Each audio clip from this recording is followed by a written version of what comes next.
السلام عليكم ورحمة الله وبركاته. maanta waxaa idin wadaa qisada Taj Mahal. Taj Mahal waa taalada ugu quruxda badan dunida waxayna ku taalaa dalka Hindiya. Waxa ay leedahay sheeko qalbiga dhalaalinaysa qulubta malaayiin qof oo dhageystayaal ah tan iyo markii ay soo muuqatay.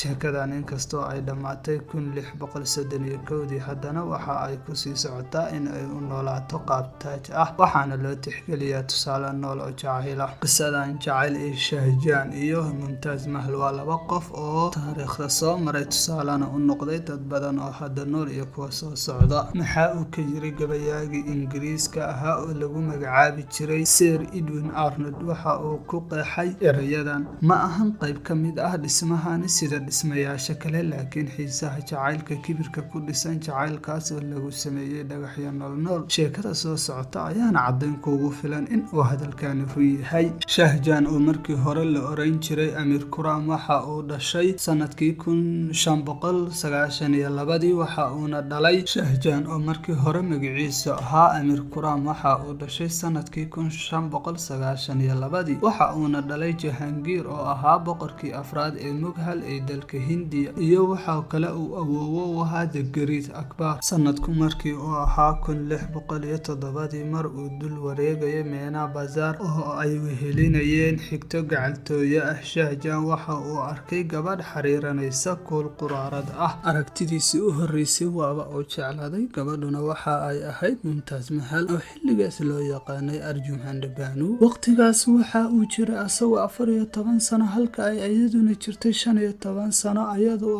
ahayd muslimad Farisiyeed ah. markii uu la kulmay Shah Jahan waa aabihiis waxa uu u sheegay in uu doonayo in uu guursado. sanadku markuu ahaa 1628 ayaa markii uu Shah Jahan u noqday ambassador waxa uu wakiishay Arjuman Banu shaabada boqortooyada. waxa kale oo mutaystay magaca Mumtaz Mahal oo loola jeedo jawhartii qasriga. inkastoo Shah Jahan uu lahaa xaas kale laakiin waxay ahayd Mumtaz Mahal midda uu aadka u jeclaa oo u raaci jirtay ololayaasha dagaalka iyo meel kasta uu aadayo. sanadku markii uu ahaa 1631 markii ay umushay cunugeedii 14aad Mumtaz waxa ay u dhimatay xanuun soo wajahay iyada oo ku jirta sariirta dhimashada. Shah Jahan waxa uu ballan qaaday in uusan weligiis guursan doonin qabrigeedana uu ka dhisi doono qasriga ugu qanisan dunida. waxaa la sheegaa in uu Shah Jahan aad u qalbi jabay geerideedii kadib waxa uuna amar ku bixiyay maxkamadda in la dhigo 2 sano oo baroor diiq ah. muddo kadib dhimashadeeda Shah Jahan waxa uu guda galay dhismo uu ku dhisayo taalada ugu quruxda badan dunida oo